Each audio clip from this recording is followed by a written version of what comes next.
Welcome to this session that will provide an overview of the Pyramid Model Leadership Team in Part C, Early Intervention Programs.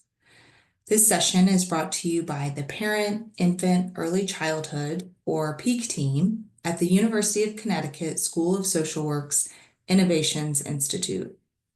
In this video, we will talk about why a Pyramid Model Leadership Team, or PLT, is an important component of pyramid model implementation, as well as who should be on the team, what tasks the PLT oversees, and how to get started with the PLT.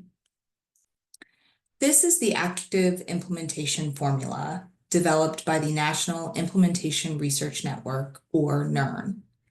We go into depth on the application of implementation science in the third video, but for the purposes of discussing the leadership team, I want to provide a little bit of context on where it fits in within this active implementation formula. We know that effective implementation of these practices, and enabling context results in significant outcomes. The what of the equation is effective practices. In the context of our SISIP work, the effective practices are pyramid model practices, as well as RBI and reflective coaching practices. The how of the formula are the implementation stages and drivers, which are within the effective implementation factor. Again, you can learn more about each of these in our third video. Finally, the implementation team is the who. Who is the group that is supporting this work? And that falls under the enabling context. When we put all of this together, we are more likely to see significant outcomes, which in this scenario are positive changes in children's social emotional development. We know that having an implementation team drastically improves the outcomes of implementing an EBP, so the critical step of forming your PLT cannot be overlooked. As you can see here, there is significant evidence demonstrating that implementation takes far less time and is far more successful when there is a team keeping the work moving forward. Now we're going to move from talking about the importance of leadership teams in the implementation of EBPs generally to more about the pyramid model PLT specifically. The PLT is responsible for developing the infrastructure that is necessary to support successful implementation of the pyramid model. The PLT also leads efforts around data collection and database decision-making.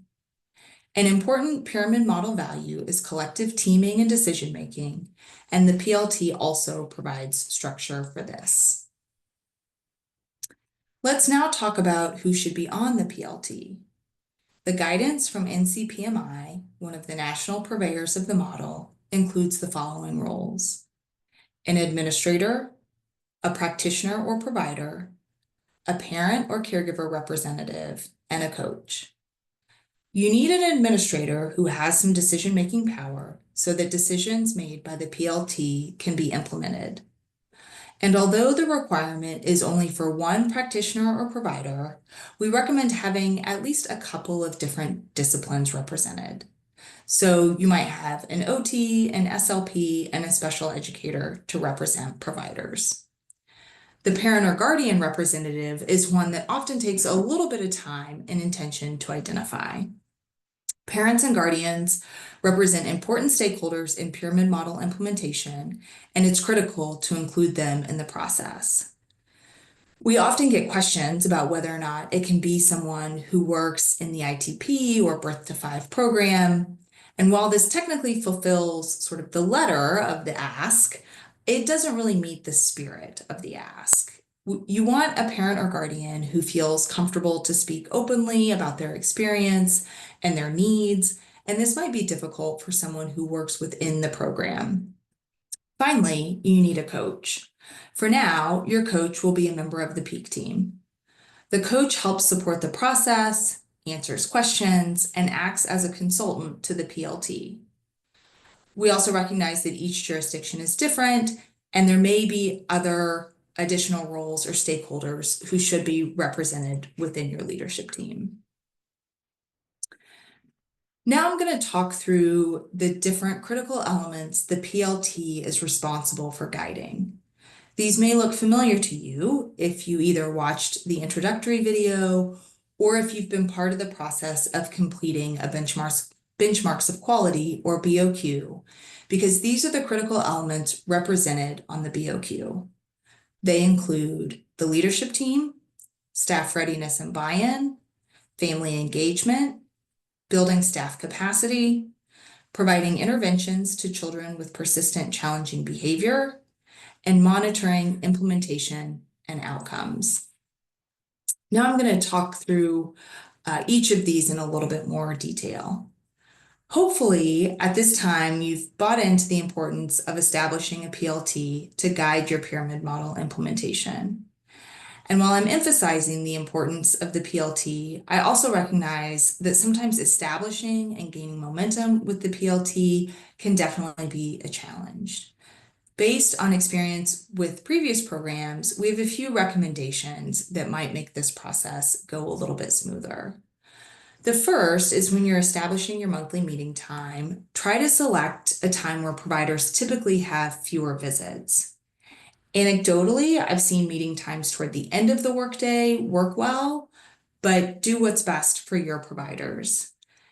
It's not always possible, but we've also seen success when the PLT meetings are held outside of the workday and PLT members are paid for their additional time.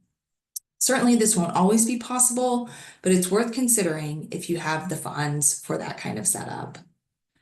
Next, and this goes for nearly everything related to pyramid model implementation, start with staff who are interested and passionate to be on the PLT rather than having staff who are voluntold to be there. Even if it means starting with a smaller group, it is worth it to only have staff who really want to participate. Finally, a couple of logistical reminders, including ensuring that there are recurring calendar holds for the PLT meeting time and making sure that there is an agenda for each meeting so that the time is productive and feels meaningful for PLT members. Staff readiness and buy-in is one of the critical elements that often gets overlooked, but implementation goes a lot smoother when the staff is bought in and ready to participate. We often hear questions around the utility of engaging in a staff buy-in process if the decision to implement the pyramid model or any EBP has already been decided. And the answer is that even if the decision has already been made, it's still important to complete both an initial assessment of buy-in as well as to get ongoing feedback about staff buy-in as you move through the process. If you find that staff aren't on board, it doesn't mean that you have to stop with the plan to implement, but it does mean that some additional activities might be necessary. Staff might need more information about the model, about what it will mean for their workday, or how they will be supported with implementation and use of the practices, or maybe just generally what the lift of implementation will be. Implementation of any EBP under the best of circumstances is challenging because change is hard. But when staff are not interested or engaged, it's nearly impossible to have successful implementation. So we really encourage you to take the time to get feedback from staff about their buy-in, and if necessary, to pause and address any concerns that they have. Families are primary stakeholders, and the PLT is responsible for ensuring active family engagement in the pyramid model implementation process. As previously discussed, this includes having a current parent or guardian on the PLT. It also includes regular two-way communication between the PLT and families in the program, where the PLT is providing information, but also getting feedback and information back from families. It also means that providers are supported in identifying family priorities and engaging in goal development that is connected to family priorities. Offering positive solutions for families, or PSF groups, is another way to engage families. PSF is a caregiver group where caregivers learn how to bring pyramid model practices into the home. Finally, the PLT should identify what data are meaningful to families and then identify ways to share that data with families. Building staff capacity is another critical element that the PLT provides structure for. Building staff capacity includes both training and coaching. Coaching is often more difficult to implement because it's ongoing rather than a 1 or 2 day training, but coaching is crucial to support practice change. In addition to initial training and coaching plans, the PLT also identifies plans for having new staff trained, offering ongoing professional development in the pyramid model, and using data to inform what professional development opportunities would be helpful for staff. The PLT also supports program-wide efforts at providing interventions for children with persistent challenging behavior. There are several ways the PLT can do this, and some of what this looks like will vary based on processes within each jurisdiction. At a minimum, the PLT should identify providers who have behavioral expertise and are available to both the PLT and staff for consultation when there's a family needing support around difficult behavior. But the goal is that over time and with ongoing professional development, that all providers feel confident and competent in talking about behavior concerns and at least initiating discussions about goals related to behavior. Finally, the PLT supports all providers to understand the FBA process, guiding families through the development of a PBS plan, and coaching practices that facilitate implementation of these PBS plans. The final critical element is monitoring implementation and outcomes. As with other critical elements, what this looks like might vary from program to program. However, there are some practices that can help initiate this critical element. For example, including data review as a standing agenda item on PLT meetings. Then, once data are being collected and reviewed, using the data available to inform decisions about professional development, action plan items, and other programmatic issues that need to be addressed. And a final suggestion is to monitor implementation data and child and staff outcome data. Sometimes it's easy to focus on the outcome data, but without knowing if the practices are being implemented with fidelity, it is difficult to truly understand what any outcome data means. Therefore, also collecting implementation data is a critical piece of the picture. That gets us through reviewing each of the critical elements the PLT is responsible for guiding in their program-wide implementation of the pyramid model. In practice, here are some examples of what this looks like in real life. The PLT is established and meets monthly. The PLT completes the BOQ at least annually and develops an action plan based on the BOQ results. There is bidirectional communication between the PLT and staff and the PLT and families about pyramid model implementation. Feedback is regularly elicited from staff and families. Professional development plans, including training and coaching, are developed and carried out.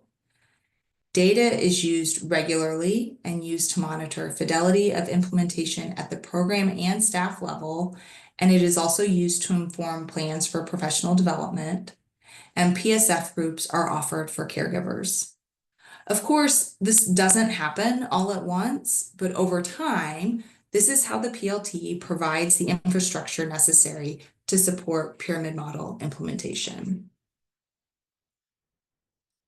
At this point, you might be wondering where to start with regard to your PLT. And here are a few initial tasks that should get you going. The first is to get your PLT established, ensuring that all stakeholders are represented. Identify a regular meeting day and time that works for the group, and establish a vision and mission for the PLT. Then complete the BOQ and develop an initial action plan based on your BOQ results. Although you can really start anywhere with your action plan, we have found that getting the indicators from the leadership team, staff readiness and buy-in, and building staff capacity critical elements are a good place to start. It's really important to recognize and accept that implementation is a process and certainly very rarely a straight line. Although your external coach is there to support all steps in the process, they can also help the leadership to manage expectations, to celebrate progress, to highlight positive momentum, to plan for how to use the data that's collected, and plan professional development opportunities that come up through looking at the BOQ or EPFI data. NCPMI has a number of great resources available that I want to draw your attention to. The first two images are for the PLT and include data resources as well as an early intervention leadership team implementation guide. The third resource is a sample welcome to the leadership team letter that can be shared with the family representative to let them know what their role is and how they can effectively contribute to the PLT. And finally, the fourth resource is also related to family engagement, but it is for the PLT to better understand how to include the family representative on the PLT. Each of these resources will be available in the LMS where you logged in to view this video. That wraps up our session on the Pyramid Model Leadership Team in Part C, Early Intervention. I hope you're leaving with an increased understanding of the importance of the PLT as well as the tasks of the PLT. As a reminder, a member of the PEAK team is available to attend all of your PLT meetings, and please don't hesitate to reach out to us at peak@uconn.edu if there is any other way we can provide support. Thanks so much for watching. We look forward to seeing you soon.